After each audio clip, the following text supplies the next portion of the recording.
The facts of yesterday speak for themselves. In 1941, President Franklin D. Roosevelt ordered there be fair employment in the armed forces. The next year, Roosevelt called for African Americans to have the opportunity to be recruited into the Marine Corps. That decision was the start of a new era. I guess I was going to be one of the first to fight, and I wanted to be one of the first Africans in the Marine Corps. Hyde County native John Spencer enlisted in 1941. Norman Preston, who hails from Selma, Alabama, in 1944. So the Marine Corps had the first pick. So they picked up my folder, you know, and they looked through that and said, that's me, we'll take him. And that began the history. In the 1940s, despite the presidential order, African American Marines were still segregated.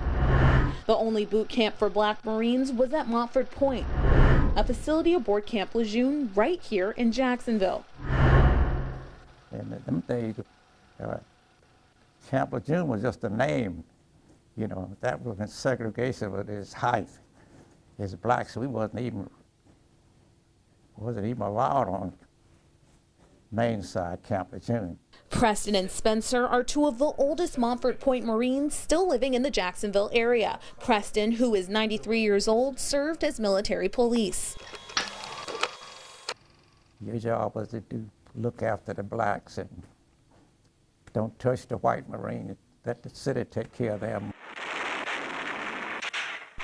87-year-old Spencer, on the other hand, worked with ammunition and completed combat tours during World War II and in countries like Korea, Saipan, and Guadalcanal. He says the training may have been separate, but in battle, all Marines fought as one. Bullets don't have this, to whom it may concern. They don't care about race, creed, and religion.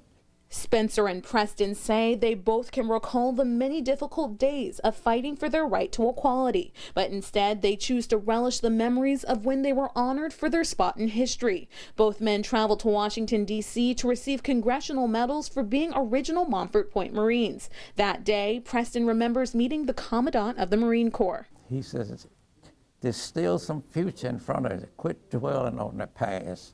He says, I'm not responsible to you all for the past, but I'm responsible for what you're going to get now. It was just recognizing the fact that you did a job and came through something that didn't nobody ever think that you would be a success in.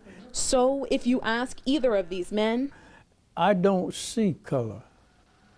I see man. Even though they had to train separate from the other groups of Marines, the only thing that they tell you when they give you that anchor and globe, you are now a United States Marine. they were honored to have served their country and have paved the way so younger generations of Marines could do the same. Reporting aboard Camp Johnson, Jessica Albert, News Channel 12.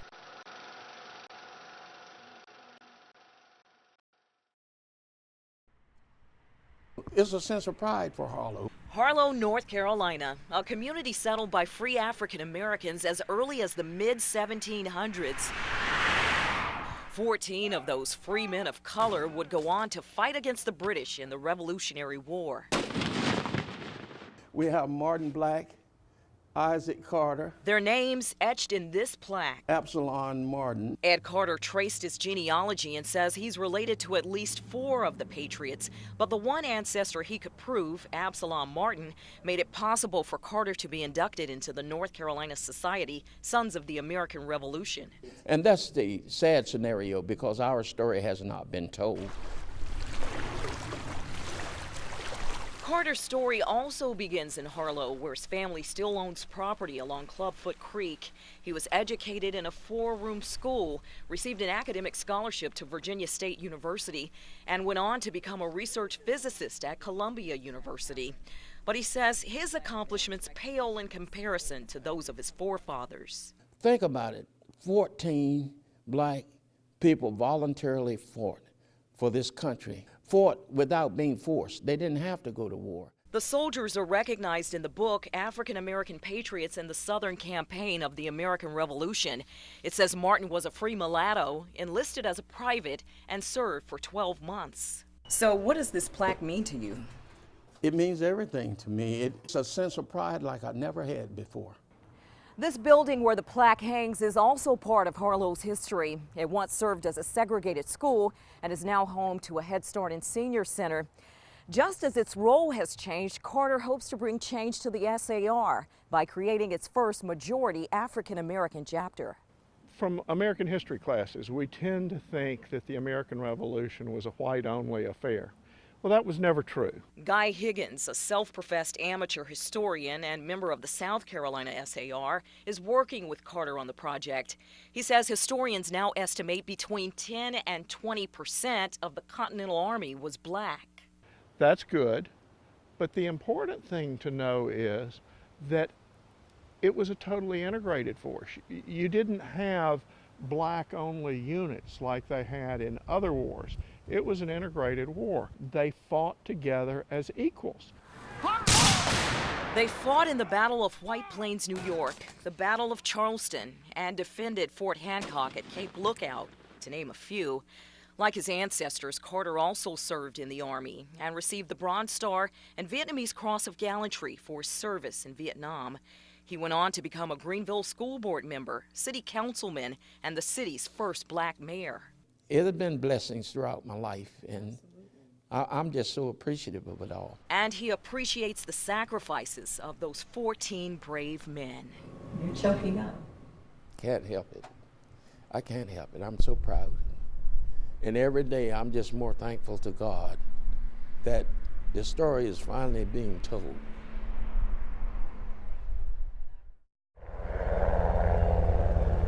There are 522 people are buried there. Oh. And it's just hard to imagine.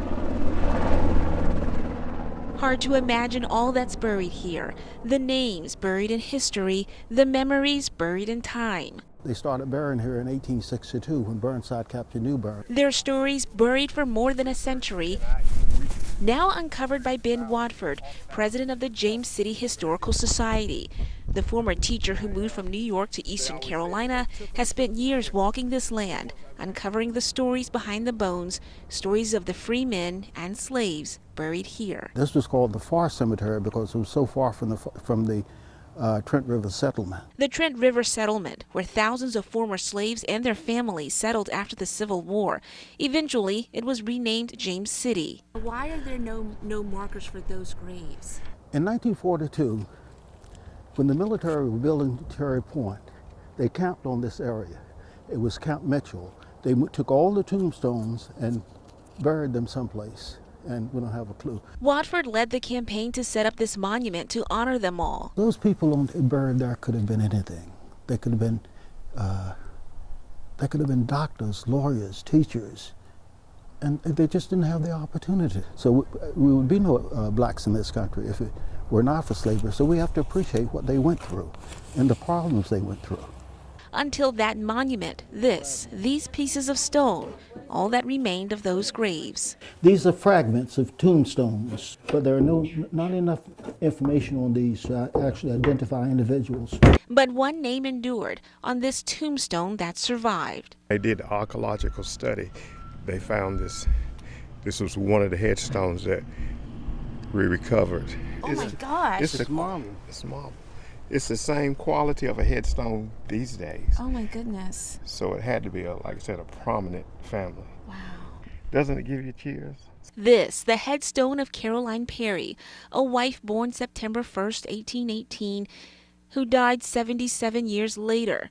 The life lived in between those dates is untold. This was a life. Yes. You know, this was a life. A wife, a mom, Yeah. sister, daughter, aunt, niece. This was a life, and this was someone. Next door to the cemetery, a glimpse into how those lives were lived. The Crockett Miller Slave Quarters, a one-room replica of slave quarters complete with authentic touches, including photos. A $250,000 renovation project open now to the public for tours. I realized what the people who settled in the Trent River Settlement went through, the blacks who were slaves during that period. And I think I have to do something to honor them. The cemetery and this replica of the past sits on airport property. We will always be here because we have an agreement with the county. The county can't use this land because of the cemetery, so they lease it to us for $1 a year. Watford says his work still not over. What's your vision for this area? If we were to come back here in, say, 5 years, 10 years, what would you like to see this area look like? We're going to have a fence completely around the Foss Cemetery. Until then, this monument stands double duty, a guardian of the past and a guard for the future. No, I wanted to make sure that no one ever decide to build something on this cemetery. With this monument here, it lets everyone know that there's a cemetery here and it's sacred. You can't build on it. Without the monument, I'm not sure what would happen.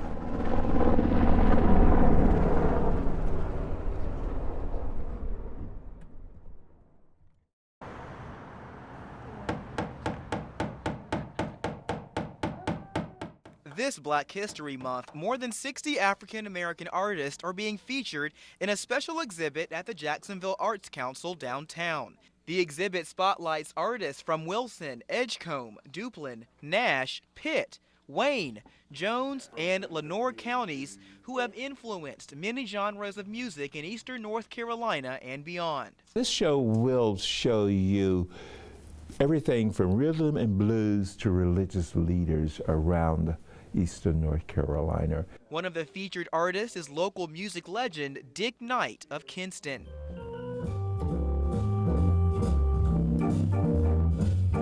These days, Knight mostly performs for audiences as a one-man band with the help of technology. He calls himself the captain. I go as a captain, so when that means that we're getting ready to take a ride on this ship. It's a ship that's been sailing for nearly 70 years.